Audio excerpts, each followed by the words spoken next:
మీ car కి best ceramic coating premier care Apexer car detailing studio for contact.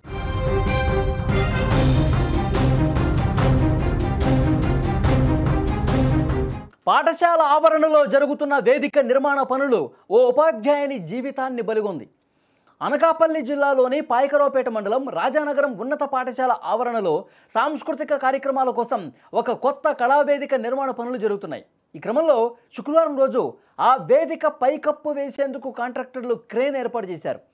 ఒకవైపు నిర్మాణ పనులు చురుగ్గా జరుగుతున్నాయి, మరోవైపు పాఠశాల యథావిధిగా నడుస్తోంది. ఇంగ్లీష్ టీచర్ నెల్లి జోష్నాభాయ్ తమ పని నిమిత్తం రికార్డు గదిలోకి వెళ్తా ఉన్నారు.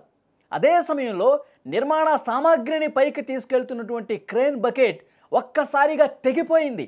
అదుపు తప్పి ఆమె మీద బలంగా వేగంగా వచ్చి పడిపోయింది. తీవ్ర గాయాలతో రక్తపు మడుగులో పడిపోయిన జోష్నాబాయిని వెంటనే తునిలో ఆసుపత్రికి తరలించే ప్రయత్నం చేశారు.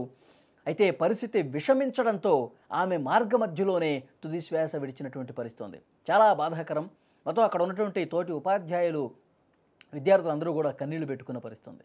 మృతి చెందిన ఉపాధ్యాయుని జోష్నాబాయికి 2 పిల్లలు ఉన్నారు. ఆమెకు 2 పిల్లలు, కానీ దురదృష్టవశాత్తు ఆమె భర్త గత ఏడాదే కన్నుమూశారు. ఇప్పుడు తల్లి కూడా ఇలా అకాల మరణం చెందడంతో ఆ పిల్లల భవిష్యత్తు ప్రశ్నార్థకంగా మారిపోయినటువంటి పరిస్థితి. ఈ ఘోర ప్రమాదం తెలుసుకున్నటువంటి డిఓ అప్పారావు నాయుడు వెంటనే ఘటనా స్థలానికి చేరుకున్నారు. ప్రమాదం జరిగిన తీరును, నిర్వాహకుల లోపాన్ని కూడా పరిశీలిస్తూ ఉన్నారు. విజువల్స్లో మీరు చూస్తున్నారు సంఘటనా స్థలం. అక్కడ నిర్మాణం జరుగుతున్న ఒక కళాభవనం. నిర్మాణం జరుగుతున్నటువంటి సమయంలో అక్కడ పైన ఏదైతే కాంక్రీట్ పనులు జరుగుతున్నటువంటి సందర్భంగా ఒక బకెట్, క్రేన్ సాయంతో వెళ్తున్నటువంటి బకెట్ ఒక్కసారిగా ఆ క్రేన్కి ఉన్నటువంటి తాడు తెగిపోయి కిందకి పడిపోయింది. వేగంగా వచ్చి అటుగా వెళ్తున్నటువంటి జోష్నాబాయి మీద పట్టడంతో ఆమె రక్తపు మడుగులో పడిపోయింది. తీవ్ర గాయాల పాలైపోయింది. ఈ ఘటన గురించి మంత్రి లోకేష్ కూడా ఉపాధ్యాయుని జోష్నాబాయి మృతి పట్ల తీవ్ర సంతాపం వ్యక్తం చేశారు. బాధిత కుటుంబానికి ప్రభుత్వం అన్ని విధాలుగా అండగా ఉంటుందని స్పష్టం చేశారు. ఈ ప్రమాదంపై దర్యాప్తు చేయాలని అధికారులకు ఆదేశాలు కూడా ఇచ్చారు. హోంమంత్రి అనిత ఈ సంఘటన మీద దిగ్భ్రాంతి వ్యక్తం చేశారు. ఆమె ఫోన్లో అధికారుల నుంచి వివరాలు కూడా తీసుకున్నారు. అంటే పనులు జరుగుతున్నటువంటి సమయంలో ఎంత అజాగ్రత్తగా ఉన్నారు, ఎంత నిర్లక్ష్యంగా ఉన్నారో కూడా ఇక్కడ అర్థమవుతోంది. ఎందుకంటే ఇలాంటి క్రేన్ సాయంతో పెద్ద పెద్ద పనులు జరుగుతున్నప్పుడు అక్కడ సమీపంగా ఎవరో లేకుండా చూసుకోవాల్సినటువంటి పరిస్థితి ఉంది. ఒకవేళ కళాశాల యథావిధిగా జరుగుతున్నప్పుడు అక్కడ ఏమైనా బ్యారికేడ్స్ ఏర్పాటు చేయడం కావచ్చు, ఇటువైపు ఎవరు రావద్దని చెప్పడం కావచ్చు, ఇలాంటి ఇండికేషన్స్ కూడా పెట్టాల్సినటువంటి అవసరం ఉంది. ఎప్పుడు ఏం జరుగుతుందో తెలీదు. అక్కడ నిర్మాణంలో ఒక భవనం ఉన్నప్పుడు, అక్కడ పనులు జరుగుతున్నప్పుడు ఎప్పుడు ఏం జరుగుతుందో చెప్పలేం.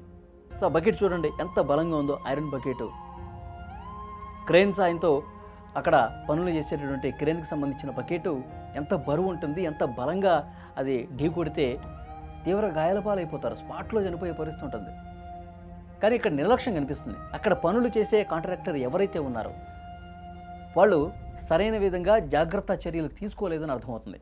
ఆ సమయంలో రికార్డు కోసం ఒక గది నుంచి ఇంకో గదికి పాఠశాలలో వెళుతున్నటువంటి క్రమంలో ఒక్కసారిగా అది తెగి పడిపోయి ఆమె అదే సమయంలో వచ్చింది. ఆమె దురదృష్టం ఏంటో అక్కడ అటుగా వెళ్తున్నప్పుడు ఒక్కసారిగా ఢీ కొట్టేసరికి ఆన్ ది స్పాట్ తీవ్ర గాయాలైపోయి అక్కడ పడిపోయింది.